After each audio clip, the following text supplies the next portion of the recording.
मेरे प्रिय 140 करोड़ परिवारजन,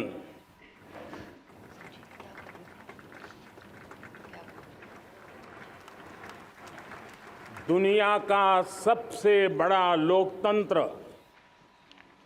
और अब बहुत लोगों का अभिप्राय है कि जनसंख्या की दृष्टि से भी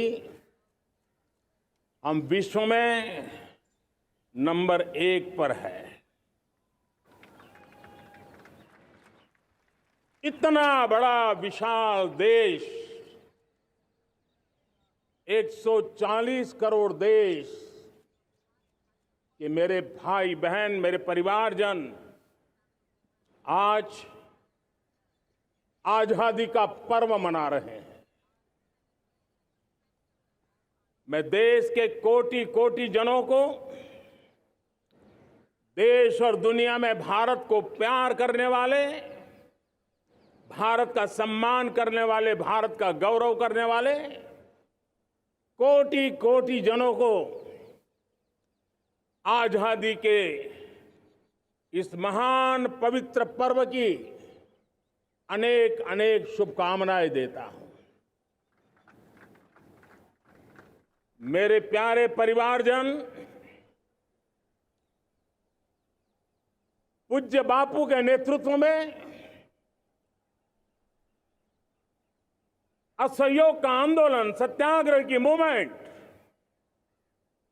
और भगत सिंह, सुखदेव, राजगुरु जैसे अनगिनत वीरों का बलिदान, उस पीढ़ी में शायद ही कोई व्यक्ति होगा जिसने देश की आजादी में अपना योगदान न दिया हो।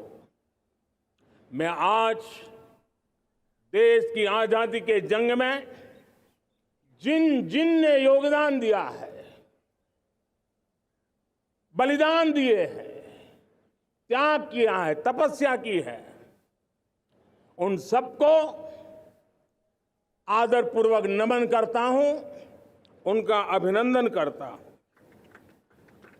आज 15 अगस्त महान क्रांतिकारी और अध्यात्म जीवन के ऋषितुल्य प्रणेता श्री अरबिंदो की 150वीं जयंती पूर्ण हो रही है। ये वर्ष स्वामी दयानंद सरस्वती के 150वीं जयंती का वर्ष है। ये वर्ष रानी दुर्गावती के 500वीं जन्मशती का बहुत ही पवित्र अवसर है, जो पूरा देश बड़े धामधूम से मनाने वाला है। ये वर्ष मीराबाई, भक्ति योग की सिरमौर मीराबाई के 525 वर्ष का भी ये पावन पर्व है।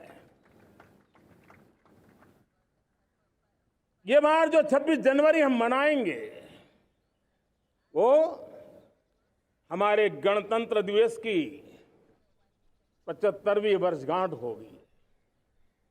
अनेक प्रकार से अनेक अवसर, अनेक संभावनाएं राष्ट्र निर्माण में जुटे रहने के लिए पल पल नई प्रेरणा, पल पल नई चेतना, पल पल सपने, पल पल संकल्प, शायद इससे बड़ा कोई अवसर नहीं हो सकता।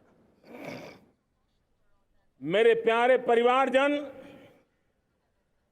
इस बार प्राकृतिक आपदा ने देश के अनेक हिस्सों में अकल्पनीय संकट पैदा किए। जिन परिवारों ने इस संकट में सहन किया है, मैं उन सभी परिवारजनों के प्रति अपनी संवेदना प्रकट करता हूं और राज्य और केंद्र सरकार मिलकर के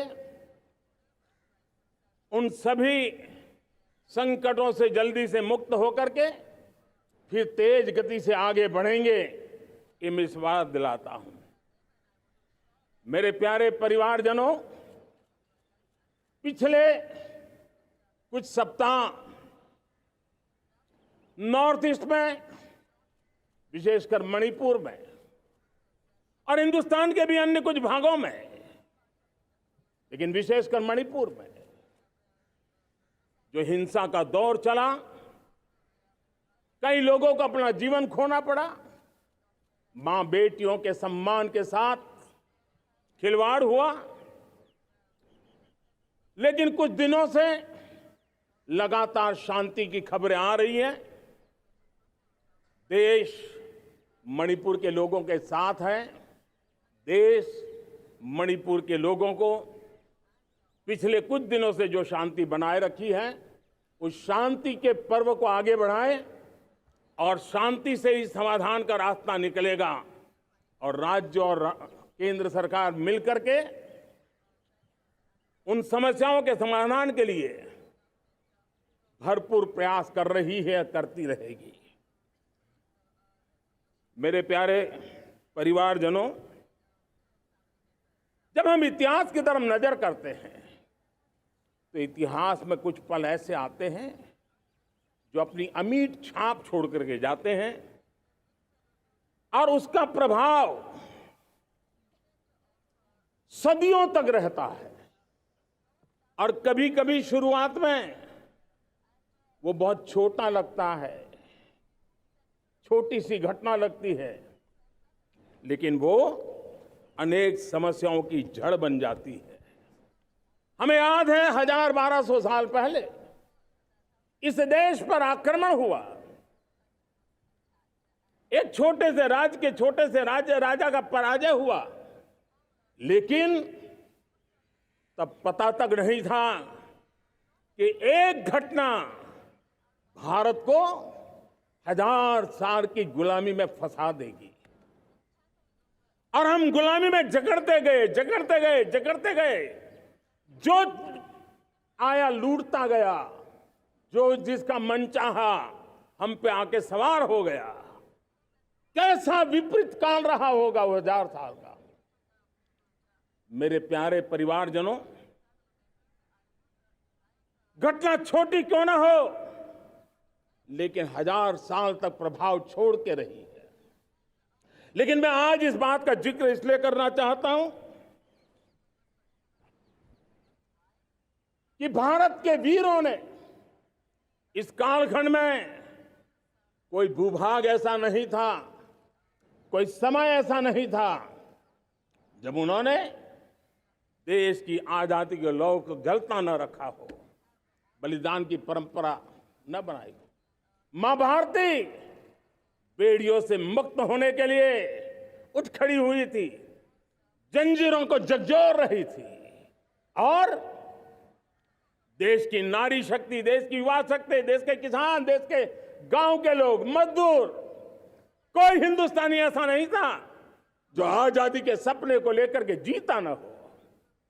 आजादी को पाने के लिए मर मिटने के लिए तैयार होने वालों की एक बड़ी फौज तैयार हो गई थी। जेलों में जवानी खपाने वाले अनेक महापुरुष हमारे देश की आजादी को, इन गुलामी की बेड़ियों को तोड़ने के लिए लगे हुए थे। मेरे प्यारे परिवारजनों,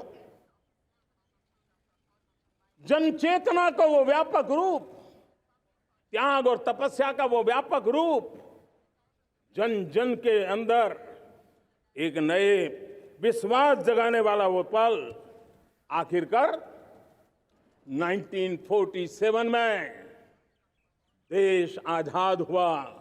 1000 साल की गुलामी में संजोए हुए सपने देशवासी पूरे करते हुए देखे। साथियों, मैं 1000 साल पहले की बात इसलिए कह रहा हूं, मैं देख रहा हूं फिर एक बार देश के सामने एक मौका आया है। इस ऐसे कालखंड में हम जी रहे हैं, ऐसे कालखंड में हमने प्रवेश किया है और यह हमारा सौभाग्य है कि भारत के ऐसे अमृत काल में, यह अमृत काल का पहला वर्ष है, या तो हम जवानी में जी रहे हैं या हम मां भारती की गोद में जन्म ले चुके हैं। और ये कालखंड, मेरे शब्द लिख करके रखिए मेरे प्यारे परिवारजनों, इस कालखंड में जो हम करेंगे, जो कदम उठाएंगे, जितना त्याग करेंगे, तपस्या करेंगे, सर्वजन हिताय सर्वजन सुखाय, एक के बाद एक फैसले लेंगे, आने वाले 1000 साल का देश का स्वर्णिम इतिहास उससे अंकुरित होने वाला है। इस कालखंड में होने वाली घटनाएं आगामी 1000 साल के लिए इसका प्रभाव पैदा करने वाली है। गुलामी की मानसिकता से बाहर निकला हुआ देश पंच प्राण को समर्पित होकर के एक नए आत्मविश्वास के साथ आज आगे बढ़ रहा है। नए संकल्पों को सिद्ध करने के लिए वो जी जान से जुड़ रहा है। मेरी भारत माता, जो कभी ऊर्जा का सामर्थ्य था लेकिन राख के ढेर में दबी पड़ी थी, वो भारत मां 140 करोड़ देशवासियों के पुरुषार्थ है। उनकी चेतना से, उनकी ऊर्जा से फिर एक बार जागृत हो चुकी है। मां भारती जागृत हो चुकी है। और मैं साफ देख रहा हूं दोस्तों, यही कालखंड है। पिछले 9-10 साल हमने अनुभव किया है, विश्व भर में भारत की चेतना के प्रति, भारत के सामर्थ्य प्रति एक नया आकर्षण, नया विश्वास, नई आशा पैदा हुई है। और ये प्रकाश पुंज जो भारत से उठा है, वो विश्व को उसमें अपने लिए ज्योति नजर आ रही है। विश्व को एक नया विश्वास पैदा हो रहा है। हमारा सौभाग्य है, कुछ ऐसी चीजें हमारे पास हैं जो हमारे पूर्वजों ने हमें विरासत में दी है और वर्तमान कालखंड ने गढ़ी है। आज हमारे पास डेमोग्राफी है, आज हमारे पास डेमोक्रेसी है, आज हमारे पास डाइवर्सिटी है। डेमोग्राफी, डेमोक्रेसी और डाइवर्सिटी की ये त्रिवेणी भारत के हर सपने को साकार करने का सामर्थ्य रखती। आज पूरे विश्व में वहां देशों की उम्र ढल रही है, ढलाव पर है, तब भारत यौवन की तरफ ऊर्जावान होकर के बढ़ रहा है। कितने बड़े गौरव का कालखंड है कि आज 30 साल की कम आयु की जनसंख्या दुनिया में सर्वाधिक कहीं है तो ये मेरे भारत मां की गोद में है, ये मेरे देश में है। और 30 साल से कम उम्र की नौजवान हो मेरे देश के पास हो, कोटि कोटि भुजाएं हो, कोटि कोटि मस्तिष्क हो, कोटि कोटि सपने, कोटि कोटि संकल्प हो, तो भाइयों बहनों, मेरे प्रिय परिवारजनों, हम इच्छित परिणाम प्राप्त करके रह सकते हैं। मेरे प्यारे परिवारजनों, देश का भाग्य ऐसी घटनाएं बदल देती है। यह सामर्थ्य देश के भाग्य को बदल देता है। भारत 1000 साल की गुलामी और आने वाले 1000 साल के भव्य भारत के बीच में पड़ाव पर हम खड़े हैं, एक ऐसी संधि पर खड़े हैं। और इसलिए अब हमें न रुकना है, न दुविधा में जीना है। मेरे प्यारे प्रिय परिवारजनों, हमें खोई हुई उस विरासत का गर्व करते हुए, खोई हुई समृद्धि को प्राप्त करते हुए, हमें फिर एक बार, और ये बात मान के चले, हम जो भी करेंगे, हम जो भी कदम उठाएंगे, हम जो भी फैसला लेंगे, वो अगले 1000 साल तक अपनी दिशा निर्धारित करने वाला है, भारत के भाग्य को लिखने वाला है। मैं आज मेरे देश के नौजवानों को, मेरे देश की बेटे बेटियों को ये जरूर कहना चाहूंगा, जो सौभाग्य आज मेरे युवाओं को मिला है, ऐसा सौभाग्य शायद ही किसी के नसीब होता है जो आपके नसीब हुआ है।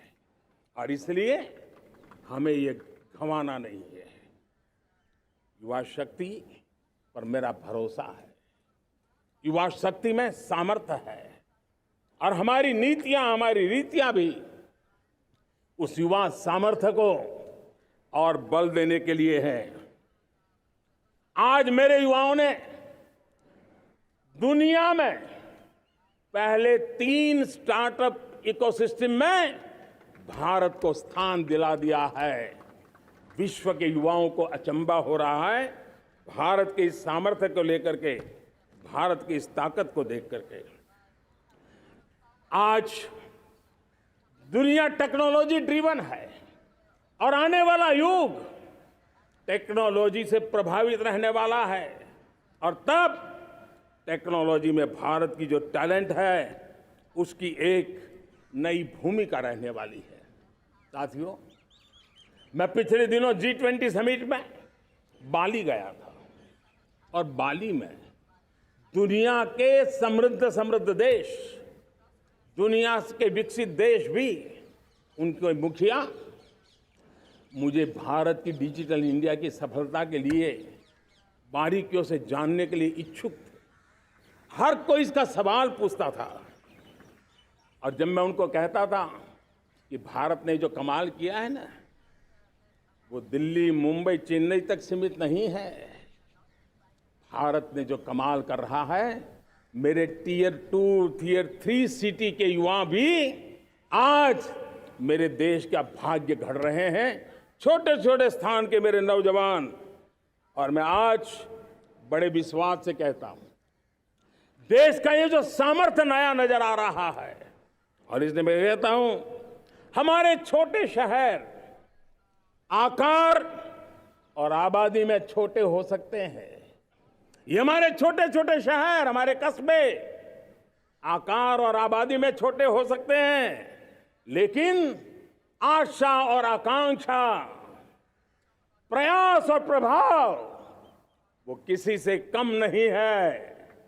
वो सामर्थ्य उनके अंदर है। नए ऐप्स, नए सॉल्यूशन, टेक्नोलॉजी डिवाइस। अब खेलों की दुनिया देखिए, कौन बच्चे हैं? झुग्गी झोंपड़ी से निकले हुए बच्चे आज खेलों की दुनिया में पराक्रम दिखा रहे हैं। छोटे छोटे गांव के, छोटे छोटे कस्बे के नौजवान, हमारी बेटे बेटियां आज कमाल दिखा रही हैं। अब देखिए, मेरे देश की 100 जितनी स्कूल ऐसी हैं जहां के बच्चे सैटेलाइट बना करके सैटेलाइट छोड़ने की तैयारियां कर रही हैं। आज हजारों टिंकरिंग लैब नए वैज्ञानिकों का गर्भाधान कर रही है। आज हजारों टिंकरिंग लैब लाखों बच्चों को साइंस और टेक्नोलॉजी की राह पर आगे बढ़ने के लिए प्रेरणा दे रही हैं।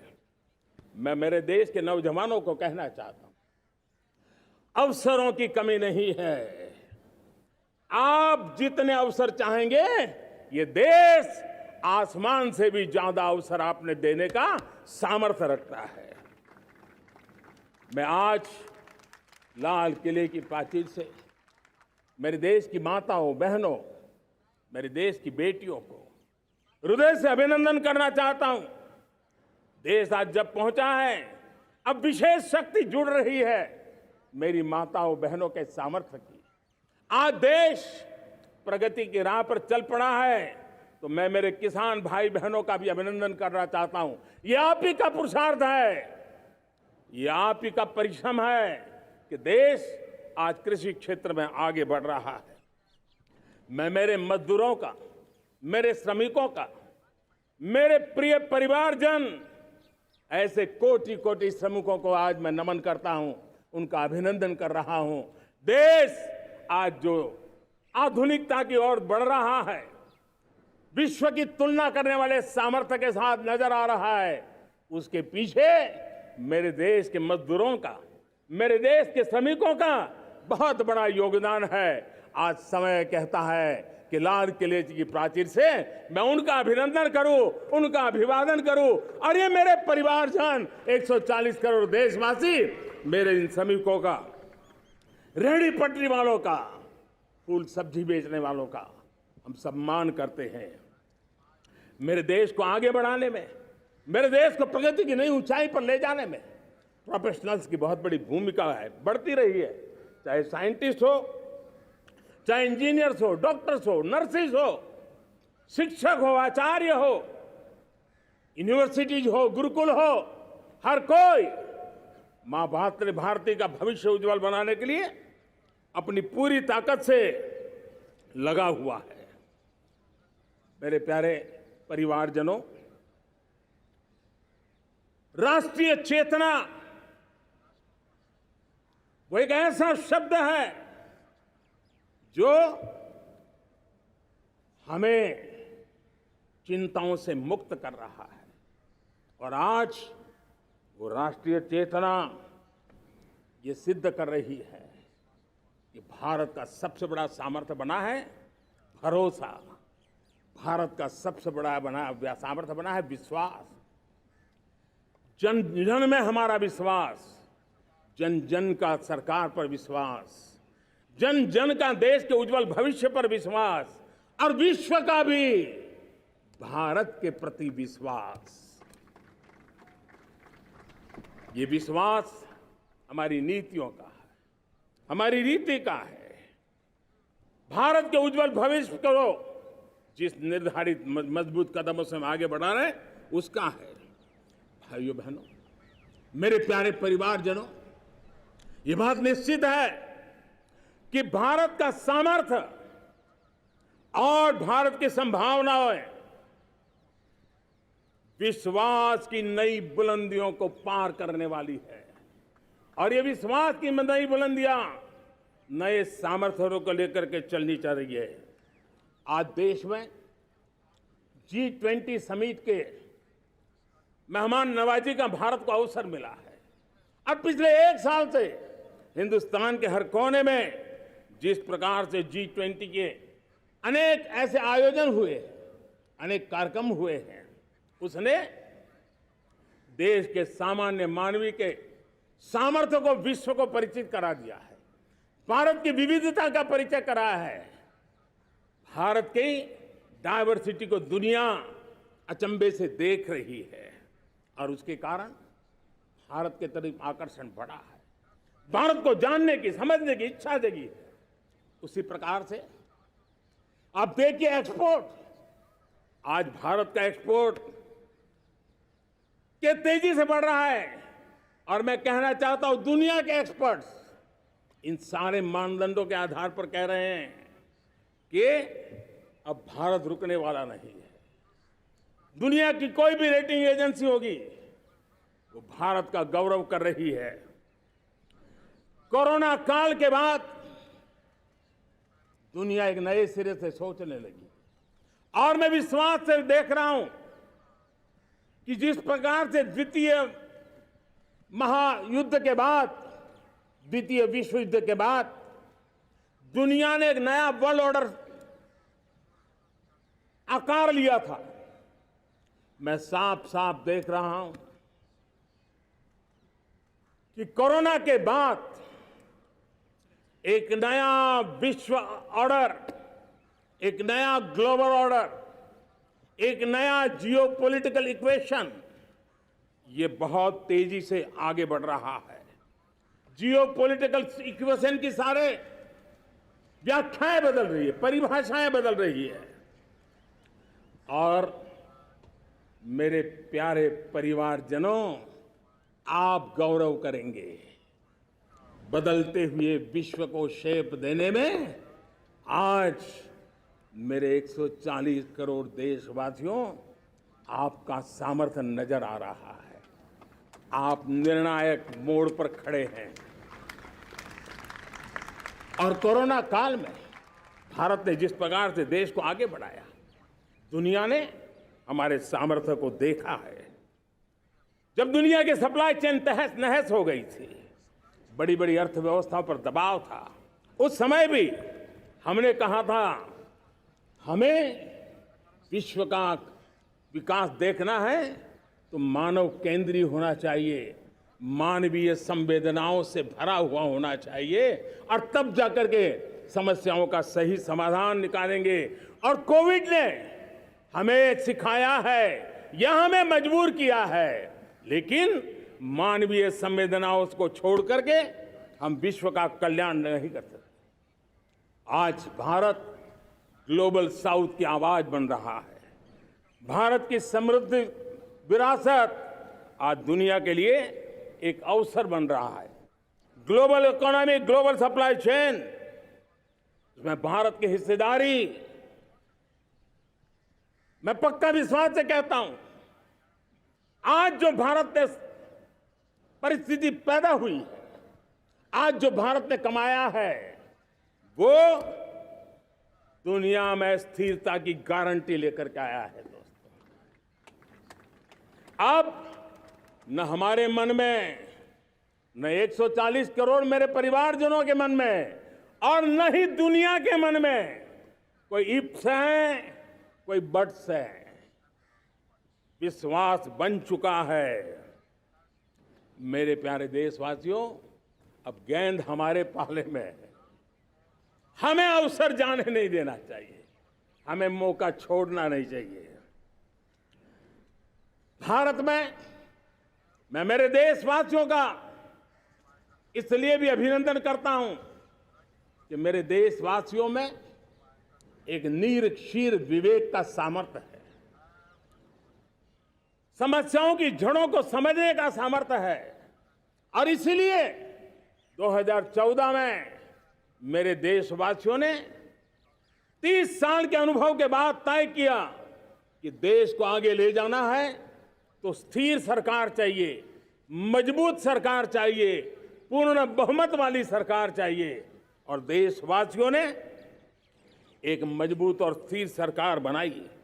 और 3 दशकों के जो अनिश्चितता का कालखंड था, जो अस्थिरता का कालखंड था, जो राजनीतिक मजबूरियों से देश जकड़ा हुआ था, उससे मुक्ति मिली। मेरे प्यारे परिवारजनों, देश के पास आज एक ऐसी सरकार है, वो सर्वजन हिताय सर्वजन सुखाय,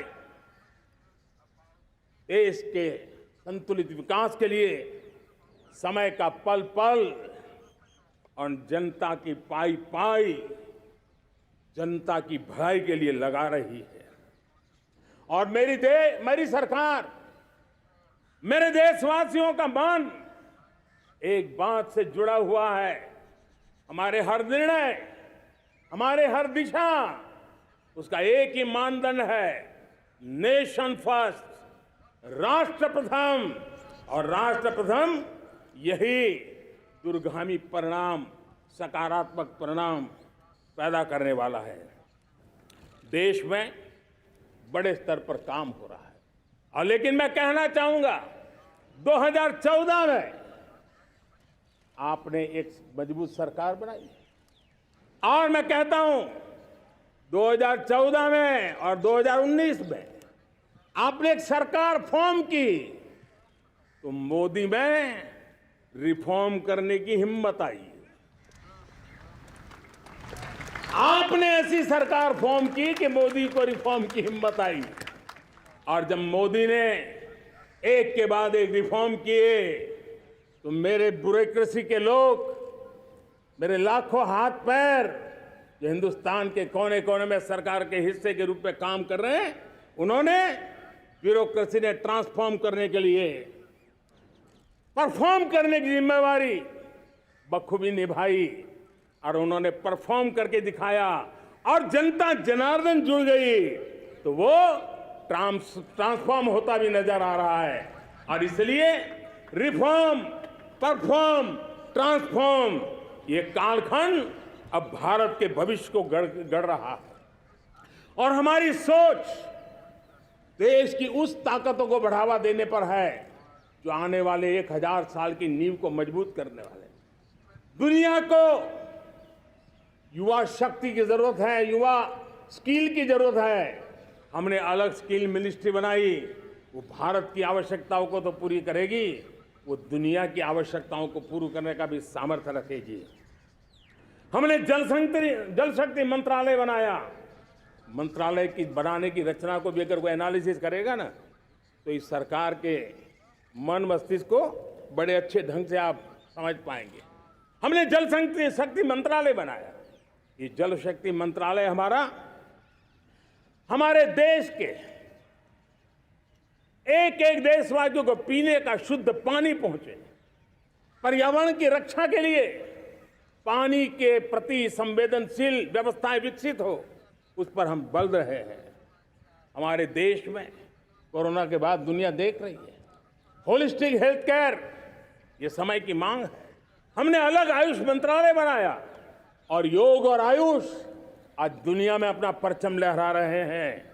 हमने दुनिया को हमारे कमिटमेंट के कारण विश्व का हमारे प्रति ध्यान गया है। अगर हम ही हमारे इस सामर्थ्य को नकार देंगे तो फिर दुनिया कैसे स्वीकार करेगी। लेकिन जब मंत्रालय बना तो दुनिया को भी उसका मूल्य समझ में आया। मत्स्य पालन, हमारा इतना बड़ा समुद्री तट, हमारे कोटि कोटि मछुआरे भाई बहन, उनका कल्याण भी हमारे दिलों में है। और इसलिए हमने अलग से मत्स्य पालन को लेकर के, पशुपालन को लेकर के, डेयरी को लेकर के अलग मंत्रालय की रचना की, ताकि समाज के जिस वर्ग के लोग पीछे रह गए उनको हम साथ लें। देश में सरकारी अर्थव्यवस्था के हिस्से होते हैं, लेकिन समाज की अर्थव्यवस्था का एक बड़ा हिस्सा है कोऑपरेटिव मूवमेंट। उसको बल देने के लिए, उसको आधुनिकता लाने के लिए और देश के कोने कोने में लोकतंत्र की एक सबसे बड़ी इकाई को मजबूत करने के लिए हमने अलग कोऑपरेटिव मंत्रालय बनाया। और वो हमारी सहकारी संस्थाएं उसका जाल बिछा रहा है, ताकि गरीब से गरीब की वहां सुनवाई हो, उसकी आवश्यकताओं की पूर्ति हो, और वो भी राष्ट्र के विकास की योगदान में एक छोटी इकाई का हिस्सा बनकर के उसमें वो योगदान दे रखें। हमने सहकार से समृद्धि का रास्ता अपनाया है। मेरे प्यारे परिवारजनों, जब हम 2014 में आए थे तो हम वैश्विक अर्थव्यवस्था में 10वें नंबर पर थे, और आज 140 करोड़ देशवासियों का पुरुषार्थ रंग लाया है कि हम विश्व की अर्थव्यवस्था में 5वें नंबर पर पहुंच चुके हैं। और ये ऐसे ही नहीं हुआ है। जो एक भ्रष्टाचार का राक्षस देश को दबोचे हुए थे, लाखों करोड़ के घोटाले अर्थव्यवस्था को डामाडोल कर रहे थे, गवर्नेंस फ्रेजाइल फाइल में देश की पहचान होने लगी थी, लीकेजेस को हमने बंद किया, मजबूत अर्थव्यवस्था बनाई, हमने गरीब कल्याण के लिए ज्यादा से ज्यादा धन खर्चने का प्रयास किया। और आज मैं देशवासियों को बताना चाहता हूं कि जब देश आर्थिक रूप से समृद्ध होता है तो सिर्फ तिजोरी नहीं बढ़ती है, देश का सामर्थ्य बढ़ता है, देशवासियों का सामर्थ्य बढ़ता है। और तिजोरी का पाई पाई अगर ईमानदारी से जनता जनार्दन के लिए खर्च करने का संकल्प लेने वाली सरकार हो तो परिणाम के साथ है। मैं 10 साल का हिसाब तिरंगे की साक्षी में लाल किले की प्राचीर से मेरे देशवासियों को दे रहा हूं। आंकड़े देख करके आपको लगेगा इतना बड़ा बदलाव, इतना बड़ा सामर्थ्य। 10 साल पहले राज्यों को 30 लाख करोड़ रुपए भारत सरकार की तरफ से जाते थे। पिछले 9 साल में यह आंकड़ा 100 लाख करोड़ पर पहुंचा है। पहले स्थानीय निकाय के विकास के लिए भारत सरकार के खजाने से 70,000 करोड़ रुपया जाता था, आज वो 3 लाख करोड़ से भी ज्यादा जा रहा है। पहले गरीबों के घर बनाने के लिए 90,000 करोड़ रुपया खर्च होता था। आज वो 4 गुना होकर के 4 लाख करोड़ से भी ज्यादा खर्च गरीबों के घर बनाने के लिए हो रहा है। पहले गरीबों को यूरिया सस्ता मिले, जो यूरिया की बैग दुनिया के कुछ बाजारों में 3,000 में बिकती है, वो यूरिया की बैग मेरे किसानों को 300 में मिले। और इसलिए देश की सरकार 10 लाख करोड़ रुपया मेरे किसानों की यूरिया में सब्सिडी दे रहा है। मुद्रा योजना 20 लाख करोड़ रुपए, उससे भी ज्यादा मेरे देश के नौजवानों को स्वरोजगार के लिए, अपने व्यवसाय के लिए, अपने कारोबार के लिए दिए हैं। 8 करोड़ लोगों ने नया कारोबार शुरू किया है। और 8 करोड़ लोगों ने कारोबार शुरू किया है ऐसा नहीं, हर कारोबारी ने एक या दो लोगों को रोजगार दिया है। 8 से 10 करोड़ नए लोगों को रोजगार देने का सामर्थ्य ये मुद्रा योजना से लाभ लेने वाले 8 करोड़ नागरिकों को रहा है। एमएसएमईज को करीब 3.5 लाख करोड़ रुपए की मदद से कोरोना के संकट में भी उनको डूबने नहीं दिया, मरने नहीं दिया, उनको एक ताकत दी है। 1 रैंक 1 पेंशन मेरे देश के सेना के जवानों का एक सम्मान का विषय था। 70,000 करोड़ रुपया भारत की तिजोरी से आज पहुंचा है, मेरे निवृत्त सेना के नायकों के जेब में, उनके परिवार में पहुंचा है। सभी कैटेगरी में, मैंने तो कुछ ही गिनाए, मैं ज्यादा समय लेना नहीं चाहता। हर कैटेगरी में पहले की तुलना में अनेक गुना धन देश के विकास के लिए, कोने कोने में रोजगार पैदा करने के लिए, पाई पाई का उपयोग भारत का भाग्य बदलने के लिए हो, और इसलिए हमने काम किया है। और मेरे प्यारे प्रियजनों, इतना ही नहीं, हमने इन सारे प्रयासों का परिणाम है कि आज 5 साल के मेरे कार्यकाल में, 5 साल के कार्यकाल में, 5 साल में 13.5 करोड़ मेरे गरीब भाई बहन गरीबी की जंजीरों को तोड़ करके न्यू मिडिल क्लास के रूप में बाहर आए हैं। जीवन का इससे बड़ा कोई संतोष नहीं होता। मेरे प्यारे प्रिय परिवारजनों, और जब 13.5 करोड़ लोग गरीबी की इस मुसीबतों से बाहर निकलते हैं, तो कैसी कैसी योजनाएं उनको मदद दी है। उनको आवास योजना का लाभ मिलना, पीएम स्वनिधि से 50,000 करोड़ रुपया रेहड़ी पटरी वालों तक पहुंचाया है। आने वाले दिनों में, आने वाली विश्वकर्मा जयंती पर एक कार्यक्रम हम लागू करेंगे।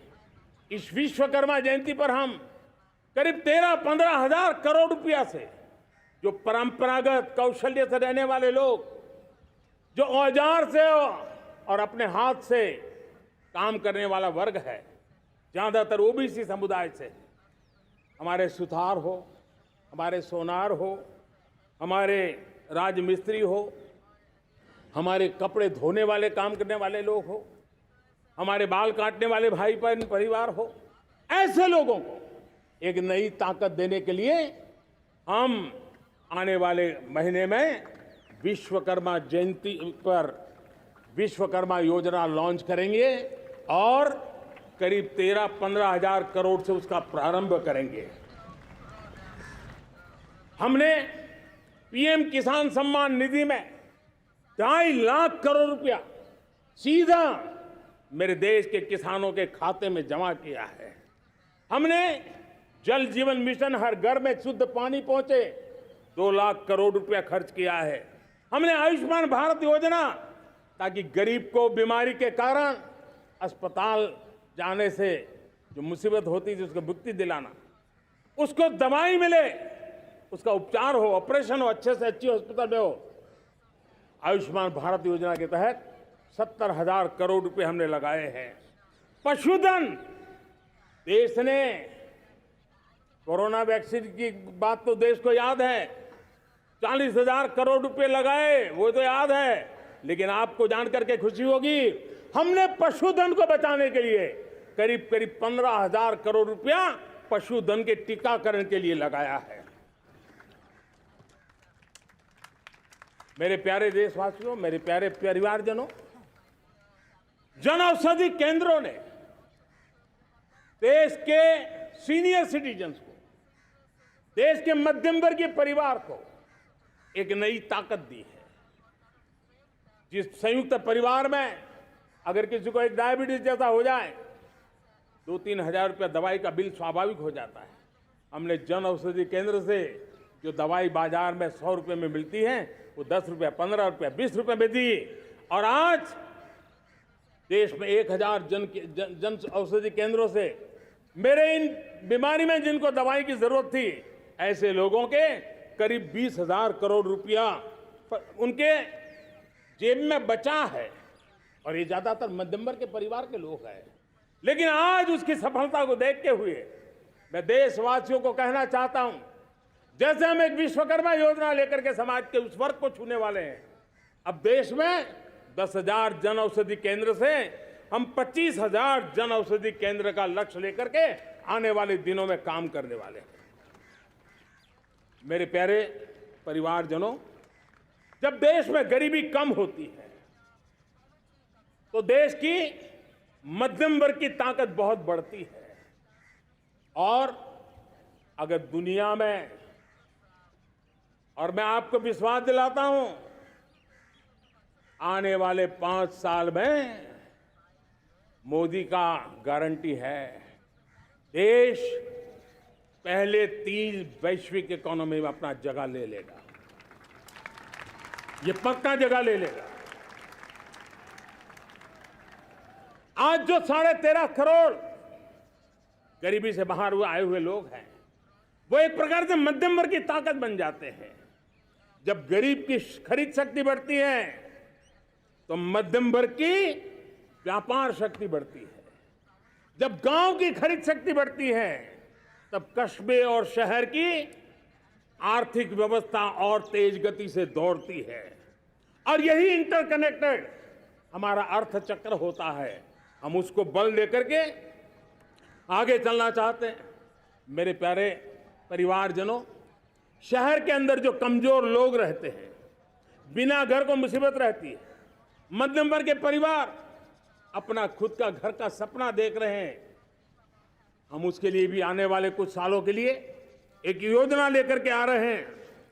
और जिसमें ऐसे मेरे परिवारजन जो शहरों में अपना घर, शहरों में रहते हैं लेकिन किराए के मकान पे रहते हैं, झुग्गी झोपड़ी में रहते हैं, चाल में रहते हैं, अनऑथोराइज कॉलोनीज में रहते हैं, ऐसे मेरे परिवारजन अगर अपना मकान बनाना चाहते हैं तो बैंक से जो लोन मिलेगा उसके ब्याज के अंदर राहत दे करके लाखों रुपयों की मदद करने का हमने निर्णय किया है। मेरे मध्यम वर्ग के परिवार को जब 2 लाख से 7 लाख इनकम टैक्स की सीमा बढ़ जाती है तो सबसे बड़ा लाभ सैलरी क्लास को होता है, मेरे मध्यम वर्ग को होता है।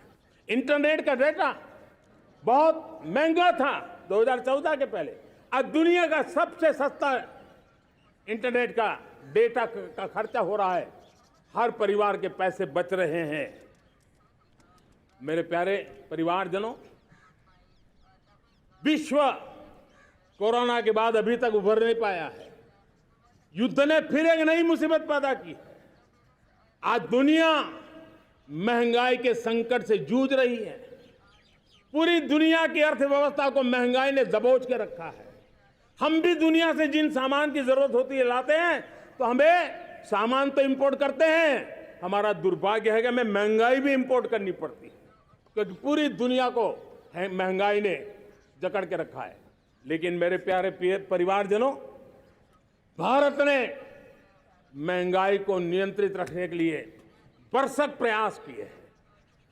पिछले कालखंड की तुलना में हमें कुछ सफलता भी मिली है, लेकिन इतने से संतोष नहीं मान सकते। दुनिया से हमारी चीजें अच्छी है, इतने बात से हम सोच नहीं सकते। मुझे तो मेरे देशवासियों को महंगाई की बोझ कम से कम हो, इस दिशा में और भी कदम उठाने हैं और हम उस कदम को उठा के रहेंगे। मेरा प्रयास निरंतर जारी रहेगा। मेरे प्यारे परिवारजनों, आज देश अनेक क्षमताओं को लेकर के आगे बढ़ रहा है। देश आधुनिकता की तरफ आगे बढ़ने के लिए काम कर रहा है। आज देश रिन्यूएबल एनर्जी पे काम कर रहा है। आज देश ग्रीन हाइड्रोजन पे काम कर रहा है। देश की स्पेस पे क्षमता बढ़ रही है, तो देश की डीप सी मिशन में भी सफलता के साथ आगे चल रहा है। देश में रेल आधुनिक हो रही है, तो वंदे भारत बुलेट ट्रेन भी आज देश के अंदर काम कर रही है। गांव-गांव पक्की सड़कें बन रही है, तो इलेक्ट्रिक बसें, मेट्रो की रचना भी आज देश में हो रहे हैं। आज गांव-गांव तक इंटरनेट पहुंच रहा है, तो क्वांटम कंप्यूटर के लिए भी देश तय कर रहता है। नैनो यूरिया, नैनो डीएपी, उस पर काम हो रहा है, तो दूसरी तरफ जैविक खेती पर भी हम बल दे रहे हैं। आज किसान उत्पादक संघ एफपीओ का निर्माण हो रहा है, तो हम सेमीकंडक्टर का भी निर्माण करने के लिए चाह रहे हैं। हम दिव्यांग जनों के लिए एक सुगम भारत के निर्माण के लिए काम करते हैं, तो हम पैरालंपिक में भी हिंदुस्तान का तिरंगा झंडा गाड़ने के लिए मेरे दिव्यांग जनों को सामर्थ्यवान बना रहे हैं। हम खिलाड़ियों को स्पेशल ट्रेनिंग दे रहे हैं।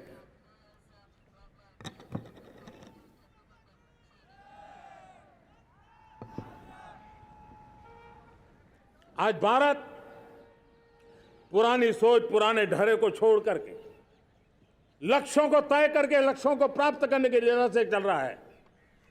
और जब मैं कहता हूं ना कि जिसका शिलान्यास हमारी सरकार करती है, उसका उद्घाटन भी हमारे कालखंड में करते हैं। इन दिनों जो मैं शिलान्यास कर रहा हूं ना, आप लिख के रखिए, उसके उद्घाटन भी आप सबने मेरे नसीब में ही छोड़े हुए हैं।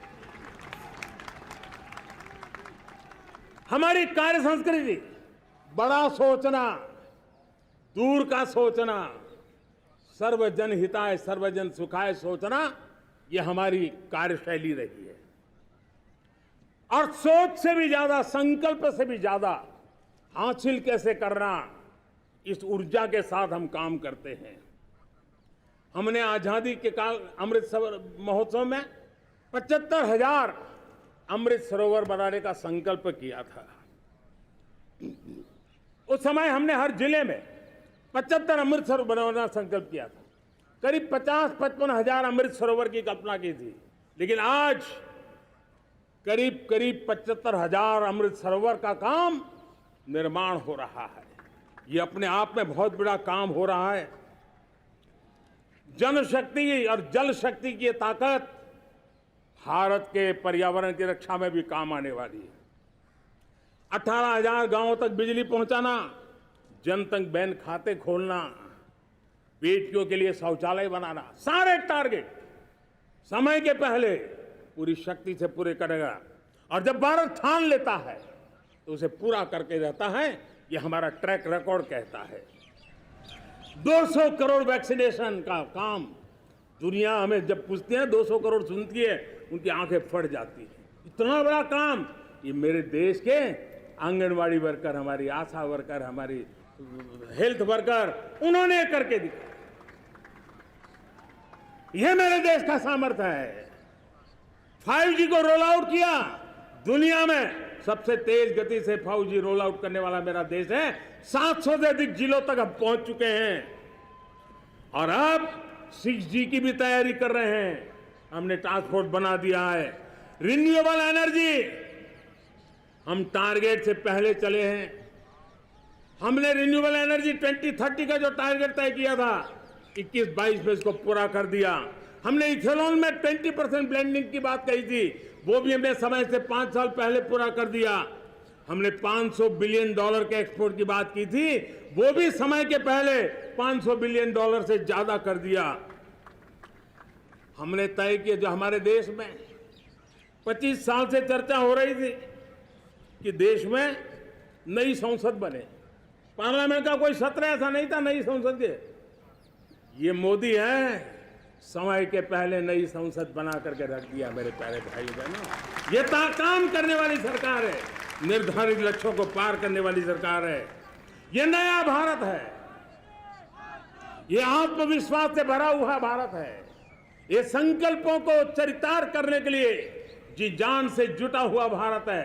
और इसलिए ये भारत न रुकता है, ये भारत न थकता है, ये भारत न हाँफता है और न ही ये भारत हारता है। और इसलिए मेरे प्यारे परिवारजनों, आर्थिक शक्ति बढ़ी है तो हमारी सामरिक शक्ति को भी एक नई ताकत मिली है। हमारी सीमाएं पहले से अधिक सुरक्षित हुई है और मेरे सीमा पर बैठे हुए मेरे जवान जो देश की सीमाओं की रक्षा कर रहे हैं और मेरे देश की आंतरिक सुरक्षा के संभालने वाले यूनिफॉर्म फोर्सेस, मैं आजादी के इस पावन पर्व पर उनको भी अनेक अनेक बधाई देते हुए मेरी बात को आगे बढ़ाता हूं। सेना का अधिकरण हो, हमारी सेना युवा बने, हमारी सेना बैटल के लिए रेडी, युद्ध योग्य बने, इसलिए निरंतर रिफॉर्म का काम आज हमारी सेना में हो रहा है। मेरे प्यारे परिवारजनों, आए दिन हम लोग सुना करते थे, यहां बम धमाका हुआ, वहां बम धमाका हुआ, हर जगह पे लिखा हुआ रहता था कि इस बैग को मत छूना, अनाउंसमेंट होते रहते थे। आज देश सुरक्षा की अनुभूति कर रहा है और जब सुरक्षा होती है, शांति होती है, तो प्रगति के नए अरमान हम पूरे कर सकते हैं। उसको लिए सीरियल बम धमाके का जमाना बीती हुई बात हो गई है। निर्दोषों के जो मौत होते थे वो बीते हुए कल की बात हो गई है। आज देश में आतंकी हमलों में भारी कमी आई है। नक्सल प्रभावित क्षेत्रों में भी बहुत बड़ा बदलाव आया है, बहुत बड़ा परिवर्तन का एक वातावरण बना है। मेरे प्यारे परिवारजनों, प्रगति की हर चीज में, लेकिन जब 2047 हम एक विकसित भारत का सपना लेकर के चल रहे हैं तब, और वो सपना नहीं, 140 करोड़ देशवासियों का संकल्प है और उस संकल्प को सिद्ध करने के लिए परिश्रम की पराकाष्ठा भी है। और उसकी सबसे बड़ी ताकत होती है वो राष्ट्रीय चरित्र होता है। दुनिया में जिन जिन देशों ने प्रगति की है, दुनिया में जो जो देश संकटों से वो पार करके निकले हैं, उसमें हर चीज के साथ साथ एक महत्वपूर्ण कैटलिक एजेंट रहा है, वो राष्ट्रीय चरित्र रहा है। और हमें राष्ट्रीय चरित्र के लिए और बल देते हुए हमें आगे बढ़ना होगा। हमारा देश, हमारा राष्ट्रीय चरित्र ओजस्वी हो, तेजस्वी हो, पुरुषार्थी हो, पराक्रमी हो, प्रखर हो, ये हम सबका सामूहिक दायित्व है।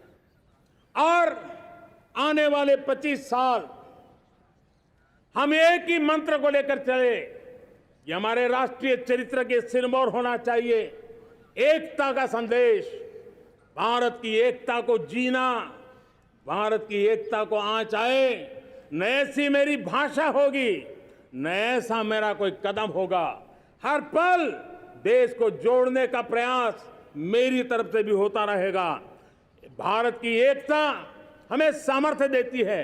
उत्तर हो, दक्षिण हो, पूरब हो, पश्चिम हो, गांव हो, शहर हो, पुरुष हो, नारी हो, हम सब ने एकता के भाव के साथ और विविधता भरे देश में एकता का सामर्थ्य होता है। और दूसरी महत्व की बात मैं देख रहा हूं, अगर 2047 में हमें हमारे देश को विकसित भारत के रूप में देखना है तो हमें श्रेष्ठ भारत के मंत्र को जीना होगा, हमें चरितार्थ करना होगा।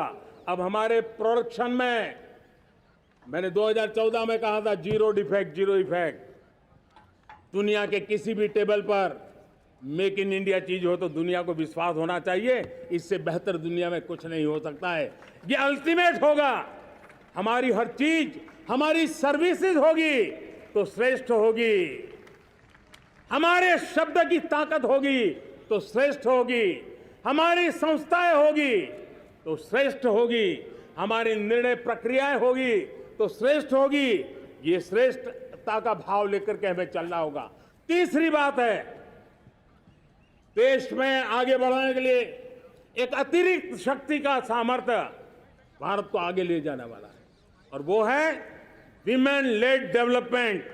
आज भारत गर्व से कह सकता है कि दुनिया में नागरिक उड्डयन में अगर किसी एक देश में सबसे ज्यादा विमेन पायलट है तो मेरे देश में है।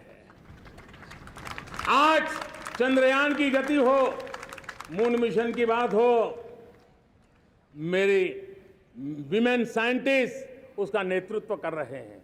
आज विमेन सेल्फ हेल्प ग्रुप हो, मेरी 2 करोड़ लखपति दीदी का लक्ष्य लेकर के आज विमेन सेल्फ हेल्प ग्रुप पे हम काम कर रहे हैं।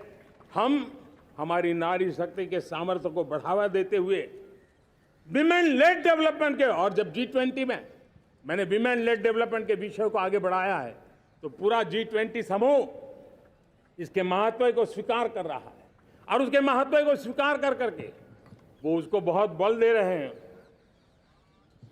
उसी प्रकार से भारत विविधताओं से भरा देश है। असंतुलित विकास के हम शिकार रहे हैं। मेरा पराया का के कारण हमारे देश के कुछ हिस्से उसके शिकार रहे हैं। अब हमें रीजनल एस्पिरेशंस को, संतुलित विकास को बल देना है, और रीजनल एस्पिरेशंस को लेकर के उस भावना को हमें सम्मान देते हुए, जैसे हमारी भारत माँ का कोई, हमारा शरीर का कोई अंग अगर अविकसित रहे तो हमारा शरीर विकसित नहीं माना जाएगा। हमारा शरीर का कोई अंग दुर्बल रहे तो हमारा शरीर स्वस्थ नहीं माना जाएगा। वैसे ही मेरी भारत माता, उसका कोई एक भूभाग भी, समाज का कोई तबका भी अगर दुर्बल रहे तो मेरी भारत माता समर्थ है, स्वस्थ है, ऐसा बैठ करके हम नहीं बैठ सकते। और इसलिए रीजनल एस्पिरेशंस को हमने एड्रेस करने की आवश्यकता है, और इसलिए हम समाज का सर्वांगीण विकास हो, सर्वस्पर्शी विकास हो, भूभाग के हर क्षेत्र को उसकी अपनी ताकत को खिलने का अवसर मिले, उस दिशा में आगे बढ़ना चाहते हैं। मेरे प्यारे परिवारजनों, भारत एक मदर ऑफ डेमोक्रेसी है।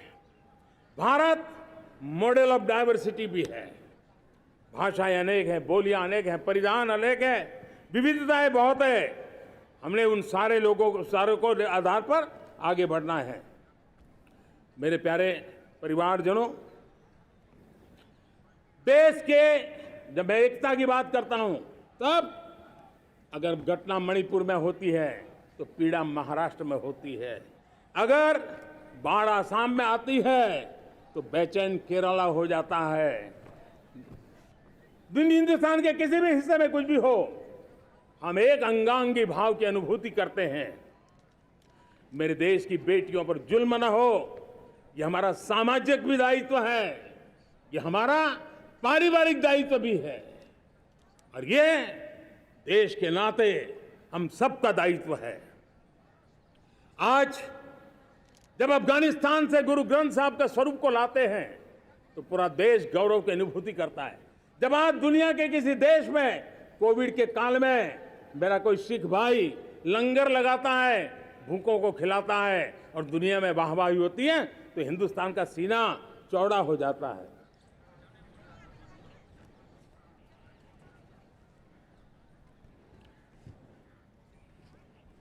मेरे प्यारे परिवारजनों, हमारे लिए जब नारी सम्मान की बात करते हैं, मुझे अभी एक देश में दौरा कर रहा था, तो वहां एक बहुत ही सीनियर मिनिस्टर, उसने मुझे एक सवाल पूछा। उसने कहा, आपके यहाँ बेटियां साइंस और इंजीनियरिंग के विषयों की पढ़ाई करती हैं क्या? उसमें क्या था? मैंने उनको कहा, आज मेरे देश में लड़कों से ज्यादा बेटियां आज स्टेम यानी साइंस, टेक्नोलॉजी, इंजीनियरिंग और मैथ्स, अधिकतम भाग मेरी बेटियां ले रही है। तो उनके लिए अचरज था। ये सामर्थ्य आज हमारे देश का देख रहा है। मेरे प्यारे परिवारजनों, आज 10 करोड़ महिलाएं विमेन सेल्फ हेल्प में जुड़ी हुई है, और वीमेन सेल्फ हेल्प ग्रुप के साथ आप गांव में जाएंगे तो आपको बैंक वाली दीदी मिलेगी, आपको आंगनवाड़ी वाली दीदी मिलेगी, आपको दवाई देने वाली दीदी मिलेगी। और अब मेरा सपना है 2 करोड़ लखपति दीदी बनाने का, गांव में 2 करोड़ लखपति दीदी। और इसके लिए एक नया अभिगम भेजा, साइंस और टेक्नोलॉजी। हमारे गांव की महिलाओं का भी सामर्थ्य देखता हूं मैं, और इसलिए हम एक नई योजना सोच रहे हैं कि हमारे एग्रीकल्चर सेक्टर में टेक्नोलॉजी आए, एग्री टेक को बल मिले। इसलिए विमेन सेल्फ हेल्प ग्रुप की बहनों को हम ट्रेनिंग देंगे, ड्रोन चलाने की, ड्रोन रिपेयरिंग की हम ट्रेनिंग देंगे, और हजारों ऐसे विमेन सेल्फ हेल्प ग्रुप को भारत सरकार ड्रोन देगी, ट्रेनिंग देगी, और हमारे एग्रीकल्चर के काम में ड्रोन की सेवाएं उपलब्ध हो। इसके लिए हम शुरुआत करेंगे। प्रारंभ हम 15,000 विमेन सेल्फ हेल्प ग्रुप के द्वारा ये ड्रोन की उड़ान का हम आरंभ कर रहे हैं। मुझे विश्वास है कि इसके कारण हमारे परिवारजनों का, मेरे प्यारे परिवारजनों, आज देश आधुनिकता की तरफ बढ़ रहा है।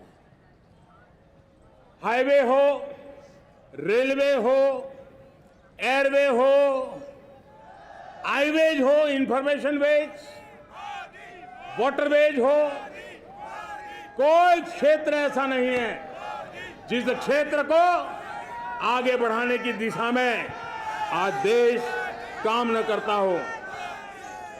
पिछले 9 वर्ष में तटीय क्षेत्रों में हमने, आदिवासी क्षेत्र में, हमारे पहाड़ी क्षेत्र में विकास को बहुत बढ़ दिया है। हमने पर्वतमाला, भारतमाला ऐसी योजनाओं के द्वारा समाज के उस वर्ग को हमने बल दिया है। हमने गैस की पाइपलाइन से हमारे पूर्वी भारत को जोड़ने का काम किया है। हमने अस्पतालों की संख्या बढ़ाई है, हमने डॉक्टर की सीटें बढ़ाई है ताकि हमारे बच्चे डॉक्टर बनने का सपना पूरा कर सके। हमने मातृभाषा में पढ़ाने पर बल दिया है, अब मातृभाषा में वो पढ़ाई कर सके उस दिशा में। और मैं भारत के सुप्रीम कोर्ट का भी धन्यवाद करता हूं कि भारत की सुप्रीम कोर्ट ने कहा है कि आप जो जजमेंट देंगे उसका जो ऑपरेटिव पार्ट होगा वो जो अदालत में आया है उसकी भाषा में उसको उपलब्ध होगा।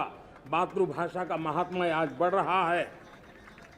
मेरे प्यारे भाई परिवारजनों, आज तक हमारे देश के जो बॉर्डर विलेज हैं, हमने वाइब्रेंट बॉर्डर विलेज का एक कार्यक्रम शुरू किया है।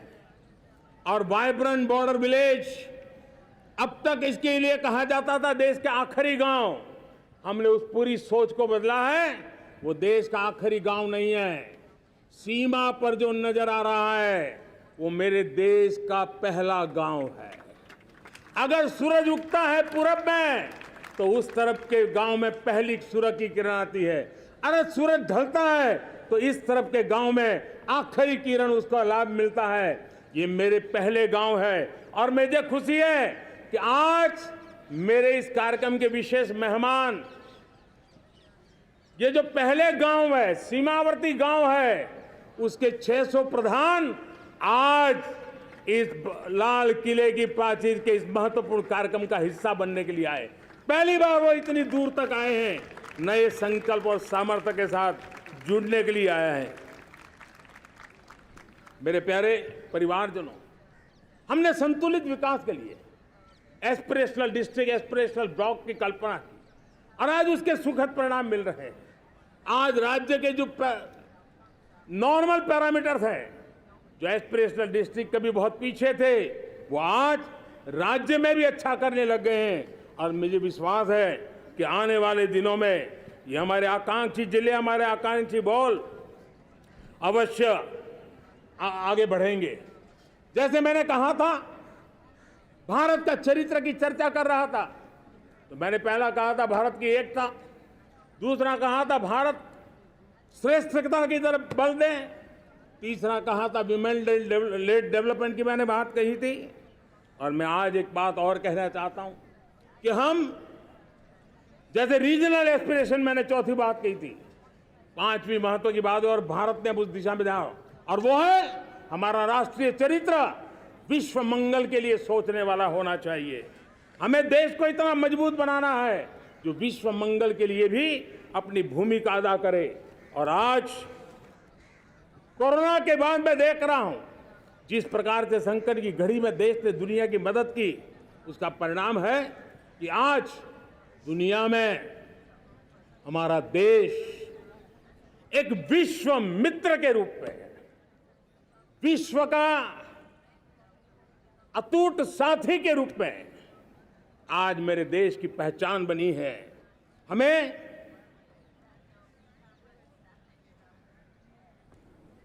जब विश्व मंगल की बात करते हैं तब भारत का मूलभूत विचार है, उस विचार को हम आगे बढ़ाने लोग हैं। और मुझे खुशी है कि आज अमेरिकी संसद के भी कई चुने हुए गणमान्य प्रतिनिधि भी आज हमारे 15 अगस्त के इस अवसर में हमारे बीच में मौजूद है। भारत की सोच कैसी है, हम विश्व मंगल की बात को कैसे आगे बढ़ाते हैं। अब देखिए, हम जब सोचते हैं तो क्या कहते हैं, हमने दुनिया के सामने ये दर्शन रखा है और दुनिया उस दर्शन को लेकर के हमारे साथ जुड़ रही है। हमने कहा one sun, one world, one grid. Renewable energy के क्षेत्र में एक बहुत बड़ा हमारा स्टेटमेंट है, आज दुनिया उसको स्वीकार कर रही है। कोविड के बाद हमने दुनिया को कहा हमारा अप्रोच होना चाहिए वन अर्थ, वन हेल्थ। समस्याओं का समाधान तभी होगा जब मानव को, पशु को, पौधे को बीमारी के संबंध में समान रूप से एड्रेस किया जाएगा, तब जाकर के हम करेंगे। हमने G20 समिट के लिए दुनिया के सामने कहा है one world, one family, one future. इस सोच को लेकर के चल रहे हैं। हमने क्लाइमेट को लेकर के दुनिया जो संकट से जूझ रही है, हमने रास्ता दिखाया है, लाइफ मिशन लॉन्च किया है, लाइफस्टाइल फॉर एनवायरनमेंट। हमने दुनिया के सामने इंटरनेशनल सोलर अलायंस बनाया और आज दुनिया के कई देश इंटरनेशनल सोलर अलायंस का हिस्सा बन रहे हैं। हमने बायोडायवर्सिटी का महत्व देखते हुए बिग कैट अलायंस की व्यवस्था को हमने आगे बढ़ाया है। हमने प्राकृतिक आपदा के कारण, ग्लोबल वार्मिंग के कारण इंफ्रास्ट्रक्चर का जो नुकसान होता है, उसके लिए दूरगामी व्यवस्थाओं की जरूरत है और इसलिए coalition for disaster resilient infrastructure CDRI एक समाधान के रूप में दुनिया को दिया है। विश्व आज समुद्रों को संघर्ष का केंद्र बना रहा है, तब हमने दुनिया को सागर का प्लेटफॉर्म दिया है जो वैश्विक समुद्री शांति की गारंटी बन सकता है। हमने पारंपरिक चिकित्सा पद्धतियों को बल देते हुए WHO का एक ग्लोबल लेवल का सेंटर हिंदुस्तान में बनाने की दिशा में काम किया है। हमने योग और आयुष के द्वारा विश्व कल्याण और विश्व के स्वस्थता की दिशा में काम किया है और आज भारत विश्व मंगल की मजबूत नींव डाल रहा है। इस मजबूत नींव को आगे बढ़ाना हम सबका काम है, हम सबकी जिम्मेवारी है। मेरे प्यारे परिवारजनों, सपने अनेक है, संकल्प साफ है, नीतियां स्पष्ट है, नियत के सामने कोई सवाल या निशान नहीं है, लेकिन कुछ सच्चाइयों को हमें स्वीकार करना पड़ेगा और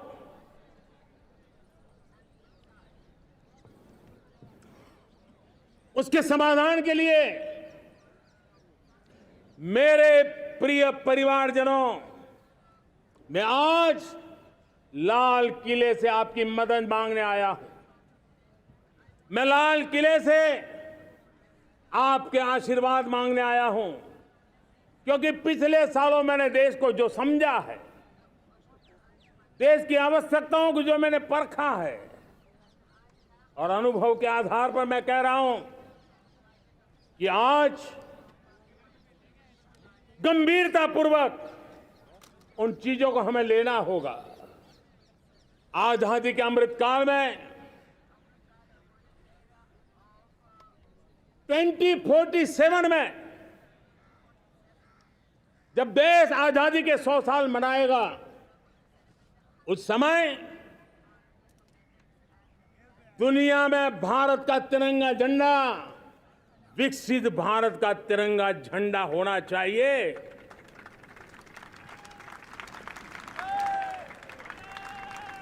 रत्ती भर भी हमें रुकना नहीं है, पीछे नहीं हटना है। और इसके लिए शुचिता, पारदर्शिता और निष्पक्षता, ये पहली मजबूती की जरूरत है। हमें उस मजबूती को जितना ज्यादा खाद पानी दे सकते हैं, संस्थाओं के माध्यम से दे सकते हैं, नागरिक के नाते दे सकते हैं, परिवार के नाते दे सकते हैं, ये हमारा सामूहिक दायित्व होना चाहिए। और इसलिए पिछले 75 साल का इतिहास देखिए, भारत के सामर्थ्य में कोई कमी नहीं थी। अरे जो देश कभी सोना की चिड़िया कहा जाता था, वो देश क्यों न फिर से उस सामर्थ्य को लेकर के खड़ा हो सकता है। मेरा अटूट विश्वास है साथियों, मेरे प्रिय परिवारजनों, मेरा अखंड अटूट एक निष्ठ विश्वास है कि 2047 में जब देश आजादी के 100 साल मनाएगा, मेरा देश विकसित भारत बन के रहेगा। और ये मैं मेरे देश के सामर्थ्य के आधार पर कह रहा हूं, मेरे उपलब्ध संसाधनों के आधार पर कह रहा हूं, और सबसे ज्यादा 30 से कम आयु वाली मेरी युवा शक्ति के भरोसे कह रहा हूं, मेरी माताओं बहनों के सामर्थ्य के भरोसे कह रहा हूं। लेकिन उसके सामने अगर कोई रुकावट है, कुछ विकृतियां पिछले 75 साल में ऐसे घर कर गई है, हमारी समाज व्यवस्था का ऐसा हिस्सा बन गई है कि कभी कभी तो हम आंख भी बंद कर देते हैं। अब आंख बंद करने का समय नहीं है। अगर सपनों को सिद्ध करना है, संकल्प को पार करना है, तो हमें ये आंख मिचौली बंद करके, आंख में आंख मिला करके 3 बुराइयों से लड़ना बहुत समय की मांग है। हमारे देश की सारी समस्याओं की जड़ में भ्रष्टाचार ने दिमक की तरह देश की सारी व्यवस्थाओं को, देश के सामर्थ्य को पूरी तरह नोच लिया है। भ्रष्टाचार से मुक्ति, भ्रष्टाचार के खिलाफ जंग हर इकाई में, हर क्षेत्र में। और मैं देशवासियों, मेरे प्रिय परिवारजनों, ये मोदी के जीवन का कमिटमेंट है, ये मेरे व्यक्तित्व का एक कमिटमेंट है कि मैं भ्रष्टाचार के खिलाफ लड़ाई लड़ता रहूंगा। दूसरा, हमारे देश को नोच लिया है परिवारवाद ने। इस परिवारवाद ने देश को जिस प्रकार से जकड़ के रखा है, उसने देश के लोगों का हक छीना है। और तीसरी बुराई तुष्टीकरण की है।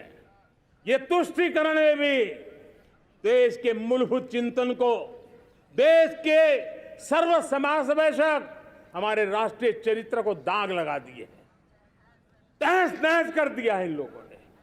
और इसलिए मेरे प्यारे देशवासियों, इसलिए मेरे प्यारे परिवारजनों, हमें इन 3 बुराइयों के खिलाफ पूरे सामर्थ्य के साथ लड़ना है।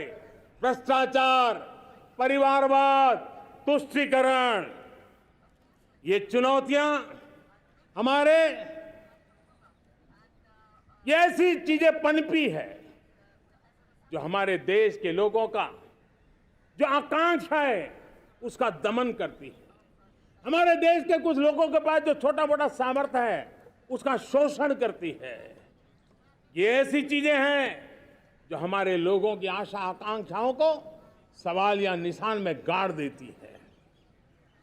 हमारे गरीब हो, हमारे दलित हो, हमारे पिछड़े हो, हमारे पसमानदा हो, हमारे आदिवासी भाई बहन हो, हमारी माताएं बहनें हो, हमने सबने उनके हकों के लिए इन 3 बुराइयों से मुक्ति पानी है।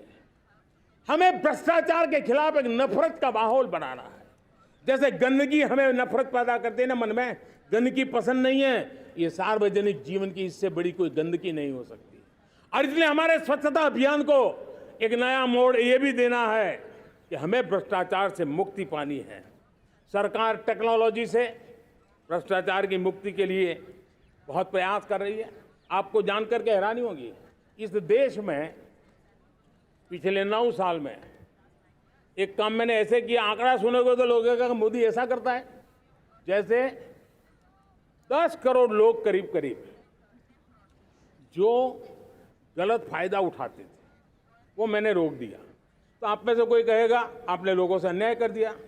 जी नहीं, ये 10 करोड़ कौन लोग थे?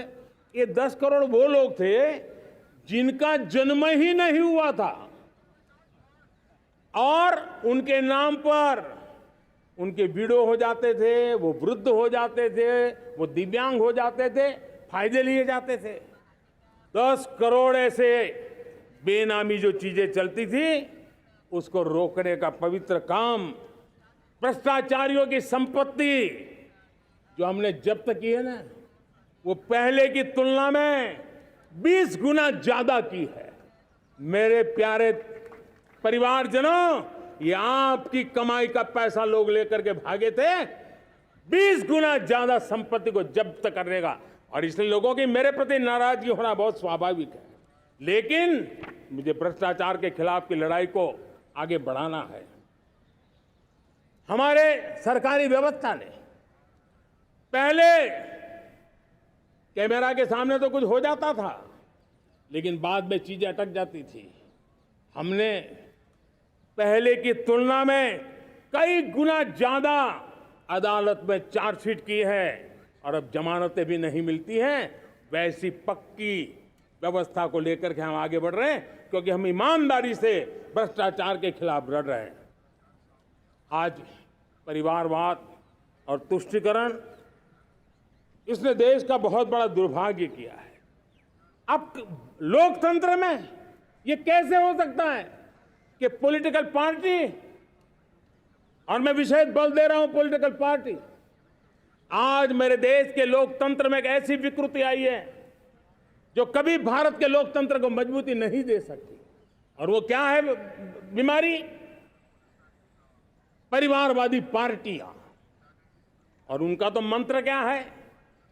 Party of the family, by the family and for the family. इनका तो जीवन मंत्र यही है कि उनकी पॉलिटिकल पार्टी, उनका राजनीतिक दल परिवार का, परिवार के द्वारा और परिवार के लिए, परिवारवाद और भाई भतीजावाद प्रतिभाओं के दुश्मन होते हैं, योग्यता को नकारते हैं, सामर्थ्य को स्वीकार नहीं करते हैं। और इसलिए परिवारवाद इस देश के लोकतंत्र की मजबूती के लिए उसकी मुक्ति जरूरी है। सर्वजन हिताय सर्वजन सुखाय, हर किसी को हक मिले इसलिए, और सामाजिक न्याय के लिए भी ये बहुत। उसी प्रकार से तुष्टीकरण ने सामाजिक न्याय का सबसे बड़ा नुकसान किया। अगर सामाजिक न्याय को तबाह किसने किया है तो ये तुष्टीकरण की सोच, तुष्टीकरण की राजनीति, तुष्टीकरण का सरकारी योजनाओं का तरीका, इसने सामाजिक न्याय को मौत के घाट उतार दिया है। और इसलिए हमें तुष्टीकरण, भ्रष्टाचार, ये विकास का सबसे बड़ा दुश्मन है। अगर देश विकास चाहता है, देश 2047 विकसित भारत का सपना का साकार करना चाहता है, तो हमारे लिए आवश्यक है कि हम किसी भी हालत में देश में भ्रष्टाचार को सहन नहीं करेंगे। इस मूड को लेकर के चलना चाहिए। मेरे प्यारे परिवारजनों, हम सबका एक बहुत बड़ा महत्वपूर्ण दायित्व है। आपने जिस प्रकार से जिंदगी जी है, हमारे आने वाली पीढ़ी को ऐसी जिंदगी जीने के लिए मजबूर करना, यह हमारा गुनाह है।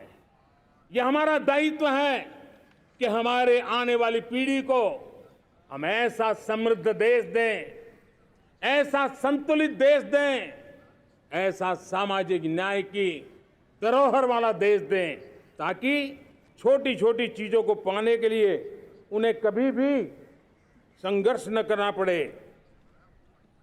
हम सभी का कर्तव्य, हर नागरिक का कर्तव्य है, और ये अमृत काल कर्तव्य काल है।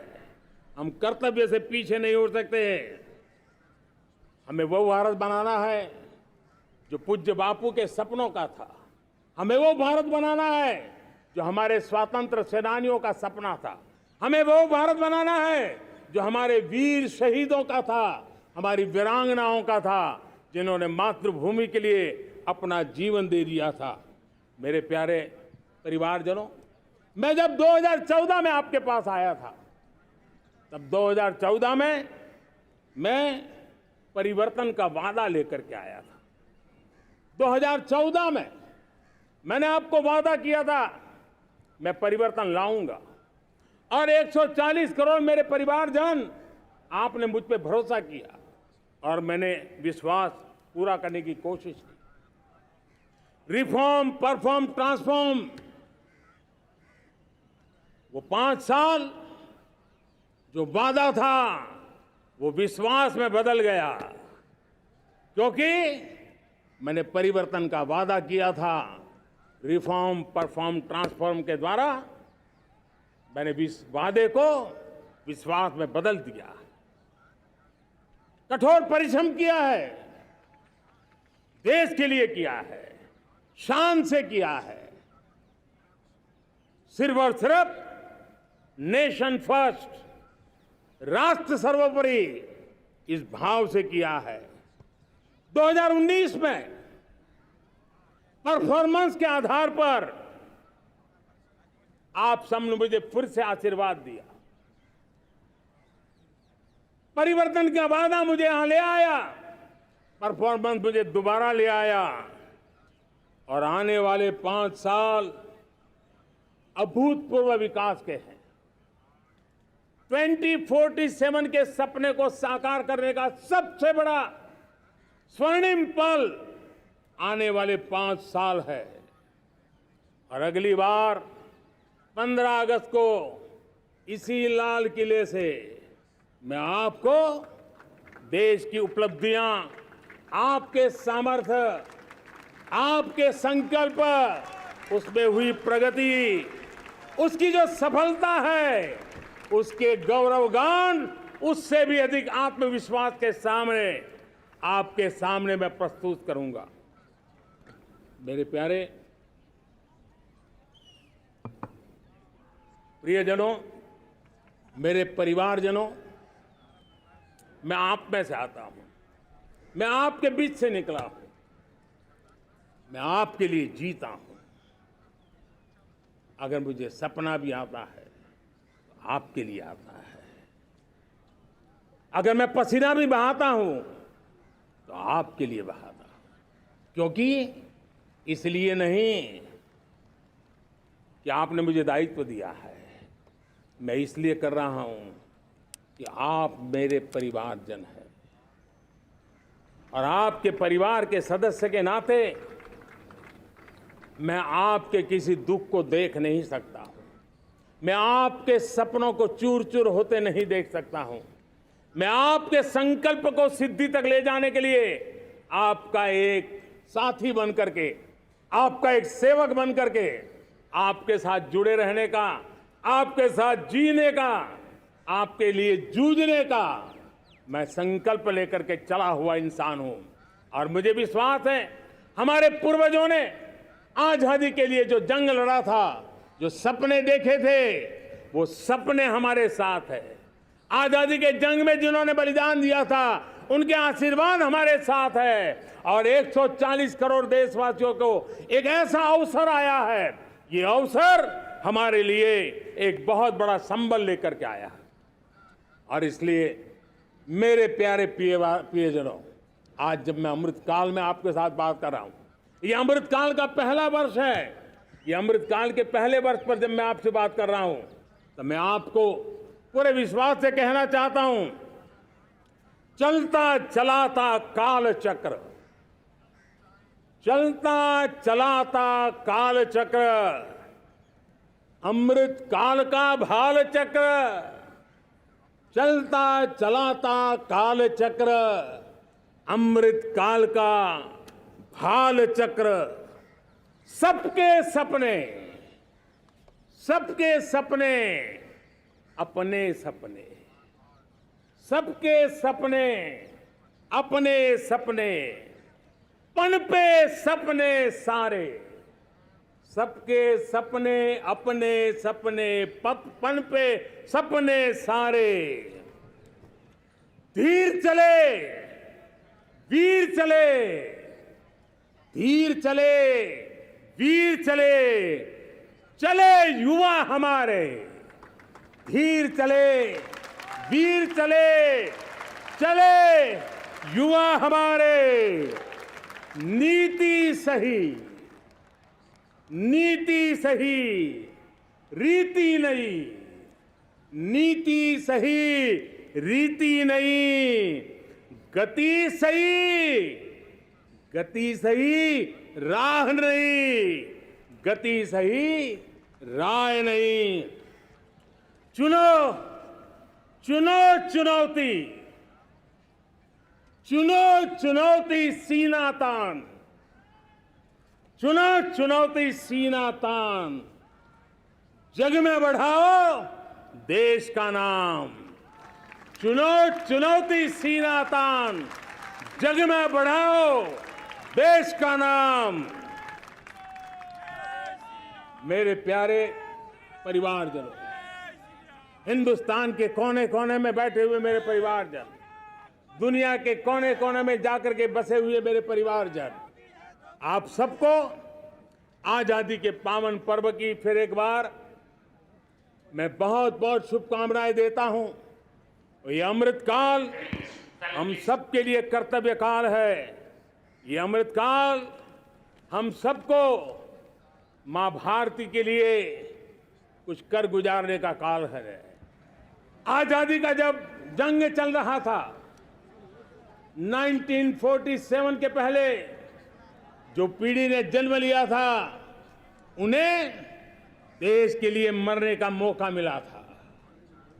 वो देश के लिए मरने के लिए मौका नहीं छोड़ते थे, लेकिन हमारे नसीब में देश के लिए मरने का मौका नहीं है। लेकिन हमारे लिए देश के लिए जीने का ये इससे बड़ा कोई अवसर नहीं होता। हमें पल पल देश के लिए जीना है। इसी संकल्प के साथ इस अमृतकाल में 140 करोड़ देशवासियों के सपने संकल्प भी बनाने हैं।